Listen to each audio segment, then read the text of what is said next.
আসসালামু আলাইকুম। Cook and kids with রুমানার পক্ষ থেকে শীতকালীন জমজমাট পিঠার রেসিপিতে আপনাদেরকে আমন্ত্রণ জানাচ্ছি। আজকে আমাদের রেসিপি হচ্ছে পাটিসাপটা পিঠা। সেই সাথে আমরা রাজুকি স্বাদের খিরসা তৈরি করে নিব ঘরেই। কিভাবে আমরা এমন খিরসা তৈরি করব তা দেখে নেওয়া যাক। প্রথমে খিরসা তৈরি করার জন্য আমি কড়াইতে দিয়ে দিচ্ছি 1/3 কাপ চিনি, সেই সাথে 2 টেবিল চামচ পানি দিয়ে দিচ্ছি। এটাকে আমি ক্যারামেল করে নিব। অবশ্যই তা অল্প আছে। এখন দিয়ে দিচ্ছি, ক্যারামেল তৈরি হয়ে গেলে 1 লিটার দুধ। দুধটা আমি গরুর দুধ নিয়েছি, আপনারা প্যাকেটের দুধও নিতে পারবেন। এখন আমি ভালোভাবে দুধটাকে নেড়ে চেড়ে দিচ্ছি। দুধ কিন্তু চুলায় বসিয়ে দূরে কোনো চলে যাওয়া যাবে না। এখন আমি ওই দুধ থেকে কিছুটা দুধ তুলে নিয়ে এর মধ্যে গুঁড়ো দুধ দিয়ে দিচ্ছি 1 কাপ। গুঁড়ো দুধটাকে আমি ওই দুধের সাথে ভালোভাবে মিক্স করে দিব, যেন কোনো দানা না থাকে। ভালোভাবে দুধটা মিক্স করে দিবেন, যেন তলানিতে কোনো দুধ জমে না থাকে। এখন এই দুধটা ওই দুধের মধ্যে ছেড়ে দিচ্ছি, দিয়ে দুধটাকে আরও কিছুটা ঘন করে নিব। নাড়াচাড়া কিন্তু একদমই বন্ধ করা যাবে না, তাহলে কিন্তু নিচে তলানিতে পুড়ে যাবে। এর মধ্যে দিয়ে দিচ্ছি একটু এলাচ গুঁড়ো।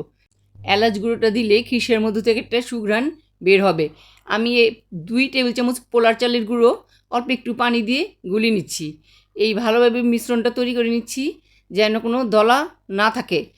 মিক্সড হয়ে গেলে আমি এটা ওই দুধের মধ্যে ছেড়ে দিব। এতে কি হবে, কিছুটা খিরসার পরিমাণ বেড়ে যাবে এবং সেই সাথে ভালোভাবে খিরসাটা ঘন হবে। আমি ভালোভাবে নেড়ে চেড়ে দিচ্ছি। এখন আমার খিরসাটা তৈরি হয়ে গেছে। খিরসাটা আমি নামিয়ে নিচ্ছি, ঠান্ডা হয়ে গেলে আর একটু ঘন হবে। এখন আমি নিয়ে নিচ্ছি আতপ চালের গুঁড়ো 1 কাপ, সেই সাথে নিয়ে নিচ্ছি 1/2 কাপ ময়দা, 1/3 কাপ চিনি, আর এখানে আমি গুঁড়ো দুধ নিয়ে নিচ্ছি 2 টেবিল চামচ। এটা দিলে স্বাদটা বেড়ে যাবে। এখন আমি পানি দিয়ে অল্প অল্প করে আমি ব্যাটারটা তৈরি করে নিব। এখানে একবারে পানি ঢেলে দেওয়া যাবে না, তাহলে ভালোভাবে এর ঘনত্বটা বোঝা যাবে না। অল্প অল্প পানি দিব আর ঠিকভাবে ব্যাটারটা তৈরি করে নিব। প্রথমে আমি 1 কাপ পানি দিয়ে দিয়েছি, এখন এর মধ্যে আরও 1 কাপ রেখে দিয়েছি, দেখি কতটুকু লাগে। এখন আমি এটা ভালোভাবে হাত দিয়ে ভালোভাবে নেড়ে নিচ্ছি। ঘন করে কতটুকু ঘন হচ্ছে এটা আমি অল্প অল্প করে পানি মিশাচ্ছি আর দেখে নিচ্ছি। এখন আমার ব্যাটারটা কিন্তু ঠিকঠাক মতো তৈরি হয়ে গেছে। দেখুন, এটা কিন্তু তেলের পিঠার চাইতে ঘনত্বটা একটু পাতলা হবে, অত বেশি পাতলাও না, অত বেশি ঘনও না। আধা ঘন্টার জন্য আমি এটা রেস্টে রেখে দিচ্ছি। ফিরে এসেছি আধা ঘন্টা পর। এখন আমি পিঠা তৈরি করে নেব। এর মধ্যে আমি কিছুটা মিশ্রণ কিন্তু অন্য একটা পাত্রে ঢেলে নিয়েছি। এর মধ্যে আমি একটু ফুড কালার দিয়ে কালার করে নিব। এটা আমি আপনাদের পরে দেখাবো কেন আমি এতে ফুড কালার মিশিয়েছি। ভালোভাবে ফুড কালারটা মিশিয়ে দিচ্ছি, যেন কোথাও সাদা না থাকে। মিক্সড করে নিয়েছি এটা। এখন আমি একটা পাইপিং ব্যাগে ভরে নিব। এখনই আমি পাইপিং ব্যাগের ফুটোটা করব না, পরে করব। আমার পাইপিং ব্যাগে ভরে নেওয়া হয়ে গেল। এখন আমি ভালোভাবে এটা আটকে দিচ্ছি। ছোট একটা পেয়ালাতে আমি নিয়ে নিচ্ছি তেল। টিস্যু দিয়ে ফ্রাই প্যানটা মুছে নিয়েছি। এর মধ্যে আমি 1 চামচ ব্যাটার ঢেলে দিয়েছি ফ্রাই প্যানে। এখন এটা আমি ঢেকে দিব। ঢেকে দিলে কয়েক সেকেন্ডের জন্য ঢেকে দিব। এখন হয়ে গেছে। এর মধ্যে আমি খিরসা দিয়ে দিচ্ছি পরিমাণ মতো। আপনারা আপনাদের পছন্দ মতো খিরসা কমিয়ে বা বাড়িয়ে নিতে পারবেন।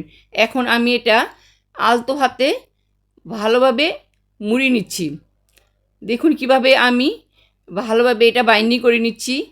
এ তো আমার হয়ে গেল একটি পাটিসাপটা তৈরি। এখন আমি আপনাদের আরেকটা পাটিসাপটা তৈরি করে দিচ্ছি। এক্ষেত্রে কিন্তু আপনারা দ্বিতীয়বার টিস্যু দিয়ে মুছতে ভুলবেন না, তেলের দিয়ে। এখন আমি আরেকটা পাটিসাপটা তৈরি করব। আবারও আমি কয়েক সেকেন্ডের জন্য এটা ঢেকে দিব। ঢাকা হয়ে গেলে এখন আমি তুলে নিচ্ছি এবং পাটিসাপটার জন্য খিরসা দিয়ে আবারও ভালোভাবে মুড়িয়ে নিচ্ছি। দেখুন, এটা কিন্তু অনেক যত্ন সহকারে করতে হবে, তাড়াহুড়া করলে একদমই চলবে না। আমি দেখুন কত সুন্দরভাবে এটা তুলে নিচ্ছি। হয়ে গেল আমার দ্বিতীয় পাটিসাপটা। এখন আমি অন্য ডিজাইনের একটা করে নিচ্ছি। পাইপিং ব্যাগে যে ভরেছিলাম বেটারটা, এটা দিয়ে আমি একটু ডিজাইন করে নিচ্ছি। এখন এটা একটু শক্ত হলে এর মধ্যে আমি ওই সাদা ব্যাটারটা দিয়ে দিচ্ছি। ভালোভাবে ছড়িয়ে নিচ্ছি ফ্রাই প্যানে। এখন এটা আমি ঢেকে দিব আগের মতোই। এর মধ্যে দিয়ে দিচ্ছি খিরসা, আবার তা সুন্দরভাবে লেপটে দিচ্ছি। আলতোভাবে করতে হবে, তাড়াহুড়া একদমই করা চলবে না।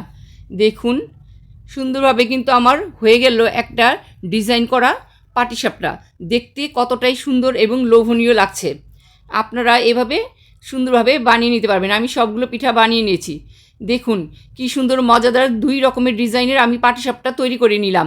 আমাদের রেসিপি সুন্দর সুন্দর পেতে হলে এক্ষুনি চ্যানেলটিকে সাবস্ক্রাইব করুন। শীতের নতুন নতুন পিঠার রেসিপির জন্য আমাদের লাইক, কমেন্ট, শেয়ার করতে একদমই ভুলবেন না। আবার দেখা হবে অন্য কোনো নতুন রেসিপিতে। আপনারা সবাই ভালো থাকুন, সুস্থ থাকুন। আজ এই পর্যন্তই। আল্লাহ হাফেজ।